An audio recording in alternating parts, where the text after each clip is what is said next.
Hey everybody, it's TorontoUnicorn. I am out on date number 1 with guy number 3. Same kind of theme, same kind of thing every single time. Kind of helps keeps the variables the same. So I'm going for hot chocolate. We have everything in common that matters so far. He knows that I'm a swinger. He knows that I'm a YouTuber. He doesn't know my channel. I'm not giving that information up front. But so far so good. So we will see. He lives in Toronto. I'm about to meet him in like 2 minutes. I just smoked some weed, rinsed my mouth out, and now I'm on my way. So wish me luck. I will check in. For me. Back pocket lube. Well, because you're an organized guy, right? Well, that. Ooh, Yeah. yummy those looks. All right, so this is date number 1 with this handsome man, and we're gonna wait 4 more dates before we meet that man down there, right? Yeah. All right. Bye. So I just got home from the date, and I have to say, this guy stood out. I mean, we had chemistry immediately. He's my physical type. He's got like a twinkle in his eye when you like look at him, and like he was interested in me and like totally accepting of like my lifestyle, even though he's never had a threesome or gone to a sex club. He seems completely game and willing to like explore this lifestyle.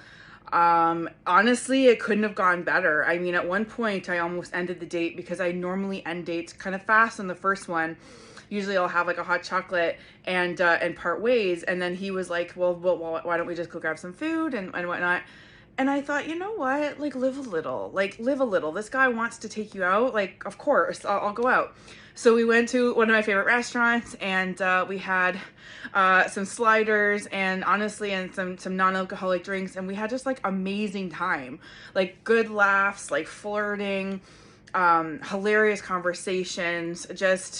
We just, you know, the only thing I noticed so far that I even mentioned to him, like maybe a challenge, is that we both are talkers. And so if he's talking, I'm listening instead of talking, which is like against my natural grain.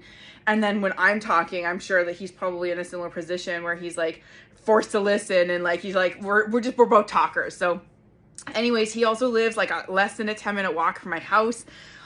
He's very available. He says that he would like to hang out a lot, like many times in the week. So to be honest, we got a lot crossed off the list today. We talked about whether we're monogamous, all that stuff, not wanting kids, things like that. He smokes a lot of weed, good weed. And then I don't normally kiss guys at the end of the night, but I did kiss this guy. And then we had like a second goodbye kiss because he walked me a little bit further after we had our goodbye kiss. And then we just like kept kissing. So it was right there. The chemistry was there. It's not every day you go on a date where you look up and you look at the guy and you realize that you're glad you went and that you met somebody who looks interested in you, and he kind of just feels like, you know, a really good package. So I'm really happy. I can't wait. We already have another date booked in our calendars. He was insistent on like setting something up, which I really liked because it showed interest. And I also mentioned to him how I don't like a guy's texting me a lot right away before I gotten to know them a lot, and it can kind of feel like a lot right at once. So so I was clear about that. So I feel optimistic. This guy, like, he doesn't know my YouTube channel, but he says he's been involved with other influencers, and he has like friends that are influencers, a few of them, or people he doesn't keep in close touch with, but people he knows. So I don't feel this guy's fazed by my lifestyle at all. And in fact, he went on camera with me, and I was like, don't worry, I'll blur your face. He's like, it's fine, you don't have to. I was like, this guy's willing to go unblurred on my channel? Does he, like, who is this guy, you know? So I'm really optimistic, and for the first time in a long time, I think I have a real kind of connection with somebody who seems just as interested back. So it'll be nice to see where it goes, and I'll take you along for the ride.